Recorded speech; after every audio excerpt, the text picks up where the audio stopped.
कभी सोचा है कि कोई जंगली पौधा कैसे एक असरदार दवा में बदल जाता है? देखिए, ये सफर सिर्फ पौधे को तोड़ लेने भर का नहीं है। ये तो विज्ञान, परंपरा और प्रकृति के लिए एक गहरे सम्मान का मिलाजुला रूप है।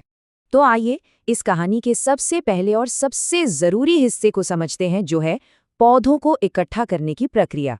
असल में सारी कहानी यहीं से शुरू होती है। ये सवाल इस पूरी प्रक्रिया की जड़ है। और जानते हैं, इसी के जवाब में एक आम से दिखने वाले पौधे और एक जीवन बचाने वाली दवा का फर्क छिपा है। तो दांव पर क्या लगा है? सब कुछ। असली राज यहीं छिपा है। किसी पौधे का औषधीय गुण सिर्फ इस बात पर निर्भर नहीं करता कि वो कौन सा पौधा है, बल्कि इस बात पर कि उसे इकट्ठा कैसे किया गया है। और यही वो जरूरी नियम है जिन्हें हम आज समझने वाले हैं। असल में कामयाबी तो पौधा तोड़ने से काफी पहले ही तय हो जाती है। सब कुछ शुरू होता है प्लानिंग से, एक तरह का प्री हार्वेस्ट ब्लूप्रिंट बनाने से। सबसे पहली और सबसे जरूरी चीज है सही जगह चुनना। अब खुद सोचिए, अगर कोई पौधा किसी फैक्ट्री के धुएं, खदान के केमिकल या फिर सड़क के प्रदूषण के पास उग रहा हो, तो वो दवा की जगह जहर भी तो बन सकता है ना? इसीलिए एक साफ सुथरी और सुरक्षित जगह चुनना पहला कदम है। ठीक है, जगह तो चुन ली, अब बारी आती है कागजी कार्रवाई की, यानी कानूनों के जाल को समझने की। ये एक जटिल प्रक्रिया है जिससे हर कलेक्टर को गुजरना पड़ता है। देखिए, इसकी शुरुआत होती है अंतर्राष्ट्रीय स्तर से।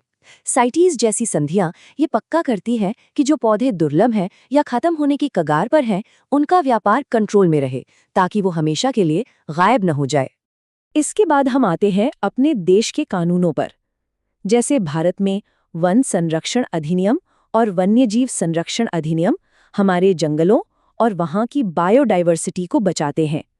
इनके दायरे में रहकर ही पौधों को इकट्ठा किया जा सकता है। और कहानी यहीं खत्म नहीं होती। आखिर में आते हैं राज्य और स्थानीय स्तर के नियम।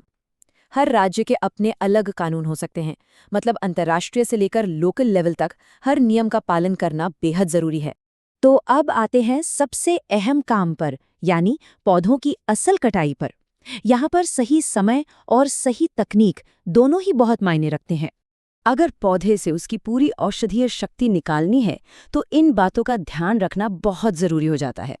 गलत समय पर, गलत मौसम में या फिर बीमार पौधे को तोड़ने का मतलब है कि उसकी सारी मेडिसिनल वैल्यू या तो कम हो जाएगी या फिर पूरी तरह खत्म हो जाएगी। ये जो बात कही गई है, वो इस पूरी प्रक्रिया का सार है। सोचिए कि पौधा एक छोटी सी केमिकल फैक्ट्री है और हमें उसे तभी तोड़ना है जब वो अपने पीक प्रोडक्शन पर हो। तभी तो हमें वो सबसे शक्तिशाली तत्व मिलेंगे। पौधा तो इकट्ठा हो गया, लेकिन सफर अभी आधा ही हुआ है।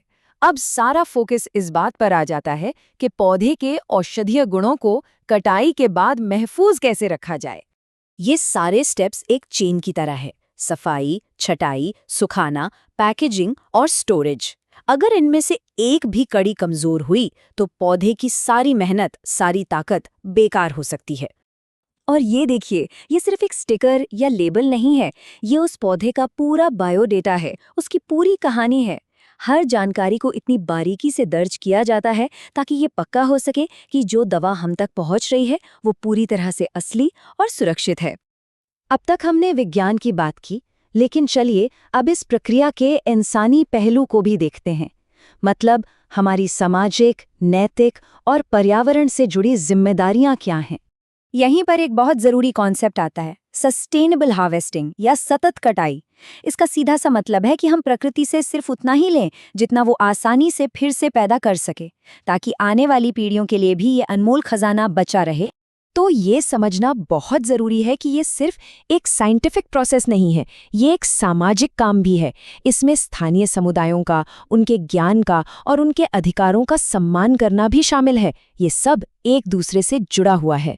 और आखिर में ये सवाल हमें सोचना है, कैसे हम पौधे, मरीज और समुदाय, इन तीनों के बीच एक सही संतुलन बना सकते हैं, क्योंकि इसी नाजुक संतुलन को साधना ही औषधीय पौधों को इकट्ठा करने की कला और विज्ञान का असली मकसद है।